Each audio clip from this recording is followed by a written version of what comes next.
약의 역사는 여러분이 궁금해하는 약과 연관성이 있는 역사적인 사건에 대해서 설명하고자 합니다.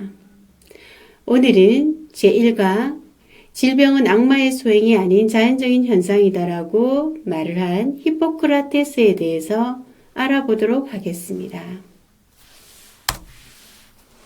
학습 목표는 첫 번째, 고대의학에서 약을 바라본 관점을 알아보고, 두 번째, 고대의 다양한 국가들과 문화권에서 사용된 의술과 약술에 대해서 알아보고자 합니다. 세 번째, 고대 약학에서 히포크라테스가 지니는 의의를 알아보고자 합니다.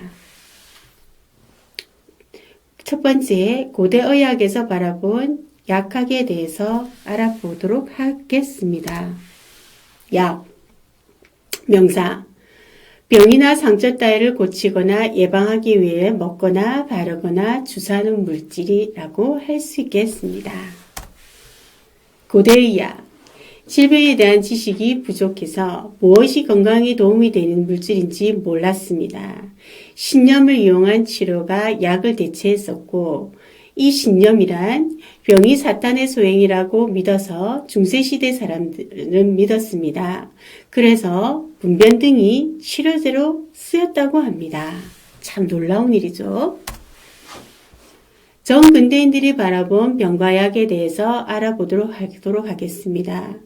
중세 유럽인들은 종교적인 치료를 다음과 같이 했습니다. 질병을 사탄에서 오는 나쁜 기운이라고 혹은 악한 것이라고 믿었으며 오늘날 절대 치료제로 쓰이지 못하는 가축의 분변 등을 치료제로 사용하였습니다. 두 번째, 고대 그리스인들은 신의 분노라고 여겼으며 신이 분노한 것이 형상화된 것이 질병이라고 믿었고 의순의 신을 모시는 신전에서 기도하는 것을 최고의 치료법으로 여겼습니다. 세 번째, 고대 중국의 전통적 치료는 몸의 음과 양이 조화를 일으키지 못해 병이 발생하는 것이라 믿어서 주술적인 것들 또는 향치료와 같은 기치료가 활발히 이루어졌다라고 볼 수 있겠습니다. 네 번째, 많은 이들이 희생을 하여서 무엇이 도움이 되고 질병을 치료한지 모호했기 때문에 많은 이들이 근현대 인류가 누리는 약의 도움을 받지 못했다고 합니다. 다양한 국가들과 문화권에서 사용된 약술에 대해서 알아보도록 하겠습니다. 먼저 선사시대 유적에 대해서 발견된 의술에 대해서 설명하도록 하겠습니다. 먼저 해골에서 발견된 것을 보면 구멍이 나 있는 머리뼈가 발견되어 있는 것을 알 수 있는데요. 이는 두통이 원인이 머릿속에 귀신이 들어온 것이라고 믿어서 머리에 구멍을 내어 귀신을 내보내라고 한 것이라고 추정이 됩니다. 그 밖에 주술이나 종교의식을 통해서 잡기를 몸 밖으로 쫓아내는 치료 방법 등이 벽화 등에 남아 있습니다. 두 번째, 고대 메소포타미아의 약을 설명하도록 하겠습니다. 고대 메소포타미아에서는 보존이 용이한 점토판에 쐐기 문자에 기록이 되어 있는데요. 질병은 신이 내린 징별로서 종교적인 극복을 시도하고자 하였습니다. 바빌로니아 신화에서 나부는 강력한 신으로서 의학 및 다양한 분야의 영향을 기록한 것으로 알려져 있습니다. 그리고 고대 메소포타미아의 바빌로아인들은 식물, 강물, 동물을 주술적인 의미에서 약재로 사용하였으며 이 모든 치료는 사제가 담당하였으며 주술적인 종교적인 것도 사용하였다고 전해집니다. 세 번째, 이집트의 약에 대해서 설명하도록 하겠습니다. 이집트는 파피루스에 자세히 설명되어 있는데요. 이 파피루스의 발견자에 따라서 파피루스가 명명이 되어져 있는데 에드윈 스미스가 발견한 에드윈 스미스 파피루스에는 수술에 관한 교과서라고 일컬어집니다. 여기에는 수많은 질병에 대해서 시험되어 있고 진단과 치료 및 예외에 대해서 기록되어져 있으며 치료약물로 동식물 원료의 연고도 기록되어져 있습니다. 에버스가 발견한 에버스 파피루스에는 종양에 관한 첫 역사적 언급이 기록되어져 있는데요. 여기에는 질병을 야기하는 귀신을 쫓는 의식 등이 기록되어져 있습니다. 카운 파피루스에는 임신을 포함한 여성의 병을 다루고 있는데요. 상세하게 34가지의 임신에 관련된 케이스가 일단 적혀져 있습니다. 세 번째, 고대 인도의 약에 대해서 설명하도록 하겠습니다. 고대 인도에서는 베다교 시대와 브라만교 시대로 나뉘어져 있는데요. 베다교 시대에서는 기원전 1500년과 기원전 800년으로 추정이 되는데 이 시대에는 주술적과 신비적인 색채가 강하였고 질병을 이 또한 악마의 소행이라고 믿었습니다. 브라만교 시대는 기원전 800년과 기원 후 1000년으로 추정이 되는데요. 초자연적인 병인술이 여전히 존재하였고 질병에 대한 지식이 풍부하였으며 의학에 대해 체계가 존재하였습니다. 그리고 불교가 등장하였으며 불교는 인간 존중의 가치를 중심으로 두었으며 인간 생명 유지에 관심이 많았고 서양보다 훨씬 빠른 병원이 인도에 등장이 되었습니다. 넓은 불교의 정보와 함께 의학에도 영향을 미쳤으며 인도의 전통적인 아유르베다가 등장을 하였습니다. 세 번째, 고대 중국의 약에 대해서 설명하도록 하겠습니다. 고대 중국의 약에 대해서는 황제 내경의 문헌에 기록이 되어져 있습니다. 내경은 식이요법과 생활습관, 감정, 환경이 병이 나는 원인이라고 기술되어져 있습니다. 음양오행론을 기본으로 인간이라는 소우주의 균형을 유지하는 것이 건강이라고 설명하였습니다. 치료법으로는 식이요법, 약물요법, 전신요법, 친구요법, 심신의 안정을 중시하였으며 고대부터 행동으로는 정신요법 시행을 한 것으로 추정이 됩니다. 신농의 본초경이 있는데요. 중국 최초의 약물에 관한 전문서적이라고 할 수 있겠습니다. 히포크라테스와 그 이유에 대해서 설명하도록 하겠습니다.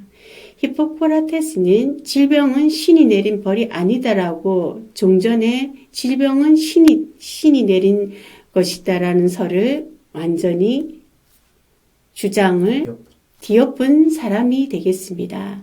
모든 병은 자연적인 원인으로 생기기 때문에 자연적인 방법으로 치료해야 한다라고 주장하였으며 약의 기술이 사랑받는 그곳에 인류에 대한 사랑이 있다라고 주장을 하였습니다. 히포크라테스는 질병은 환경에 의해 발생하는 것으로 이 환경을 바로잡으면 질병을 해결할 수 있다고 주장하였고 환자의 임상적 관찰을 중시하여 의술을 전파하였습니다. 환자들을 직접 관찰하고 치료하면서 의학적인 지식을 쌓았고 수술과 종교 대신에 경험적이고 이성적인 판단을 중시하였습니다. 디오스코리데스에 대해서 설명하도록 하겠습니다. 디오스코리데스는 약학과 응용식물에 관한 그리스의 연구를 결집한 사람으로서 생약의 서식지, 식물학적인 설명, 성능과 작용, 형태 및 약의 의학적 용도와 부작용, 약의 투여 용량 등이 기재되어 있습니다. 약물에 대해 이성적이고 실증적인 접근 방법을 구사했을 뿐만 아니라 비판적인 태도도 견지하였습니다. 갈레로스에 대해서 설명하도록 할게요. 고대 그리스의 위대한 의사 갈레로스는 콜로세움에서 곰투사의 상처를 돌봐주며 외상치료에 대한 풍부한 경험을 쌓았습니다. 당시 허용되지 않았던 해부학에 집중함으로써 현대까지에도 갈레로스의 해부학은 아주 영향을 많이 미친 것으로 알려져 있습니다. 중세 스위스의 약학은 파라셀수스가 결집하였는데요. 파라셀수는 단순한 물질의 특성만이 아닌 용량이 회로움을 구분하는 데 중요하다고 여겼고 실제로 약을 뜻하는 파르마시는 그리스의 파르마콘으로 약과 독을 모두 의미한다고 합니다. 배운 내용을 복습 및 토론하도록 하겠습니다. 오늘날 통상적으로 쓰이는 약의 정의는 무엇인가? 고대의 정의와 오늘날의 정의의 가장 큰 차이점은 무엇인가? 히포크라테스의 등장이 고대 약학이 의미하는 무엇인가? 그의 관점의 차별성은 어떤 것이었나? 약은 병이나 상처 따위를 고치거나 예방을 위해 먹거나 바르거나 주사하는 물질을 뜻합니다. 고대의 약의 정의는 질병에 대한 지식의 부족으로 무엇이 건강에 도움이 되는 물질인지 몰랐으며 신념을 이용한 치료가 약을 대체하였고 병이 사탕의 소행이라 믿은 중세시대 사람들은 분변 등이 치료제로 쓰였다고 합니다. 정근대인들이 바라본 병과 약은 중세 유럽인들은 질병을 사탄에서 오는 나쁜 기운이라고 하였으며 고대 그리스인들은 신이 분노한 것이라고 하였으며 고대 중국인들은 음과 양이 조화를 일으키지 못해서 질병을 일으키는 것으로 얘기하였습니다.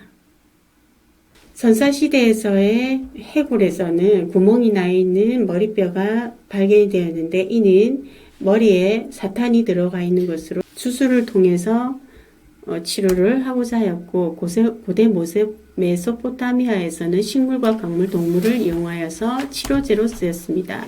이집트의 의술은 파피루스에 많이 기록이 되어 있었고 에드윈 스미스 파피루스는 수술에 관한 교과서로 알려져 있고 에버스 파피루스에는 질병을 야기하는 귀신을 쫓는 의식 등이 기록이 되어 있으며 카운 파피루스는 임신과 관련된 산부인과에 관련된 내용이 기록되어져 있습니다.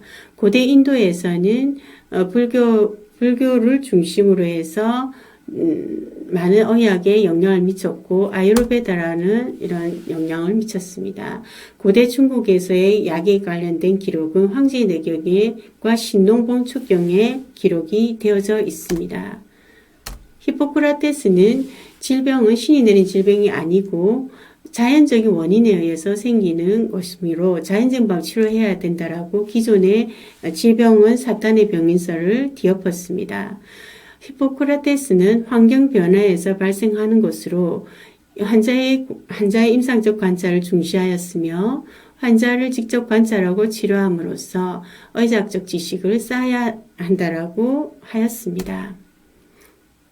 디오스코리데스는 약물에 대해서라는 저서를 직결을 하였고 이 약물에 대해서는 생약의 서식지, 식물학적 성능과 작용, 약물의 투여 용량 등이 기재되어 있습니다.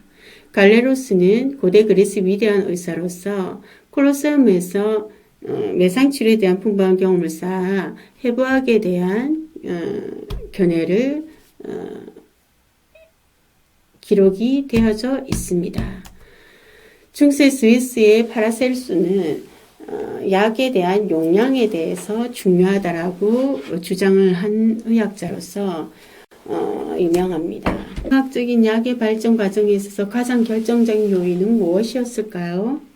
특출난 개인이었을까요? 혹은 수많은 환자들의 경험 데이터였을까요? 자, 여러분, 오늘은 히포크라테스의 질병은 악마의 수행인 자연적인 현상이다에 대해서 알아보았는데요. 먼저 고대의학의 약을 바라본 관점을 알아보았고 고대의 다양한 국가들의 문화권에서 사용된 의술과 약술에 대해서 알아보았습니다. 그리고 고대에서 히포크라테스가 지니는 의의를 알아보고자 하였습니다. 여러분이 생각한 고대의 약학에 대해서 어땠나요? 히포크라테스가 주장한 오늘날에도 주술적인 개념이 만연하고 전혀 사라지지 않았다라고 저는 보는데요. 히포크라테스는 이런 만연한 문화에서 다른 시각으로 보고자 하는 그런 관점에서 위대한 학자라고 볼 수가 있겠습니다.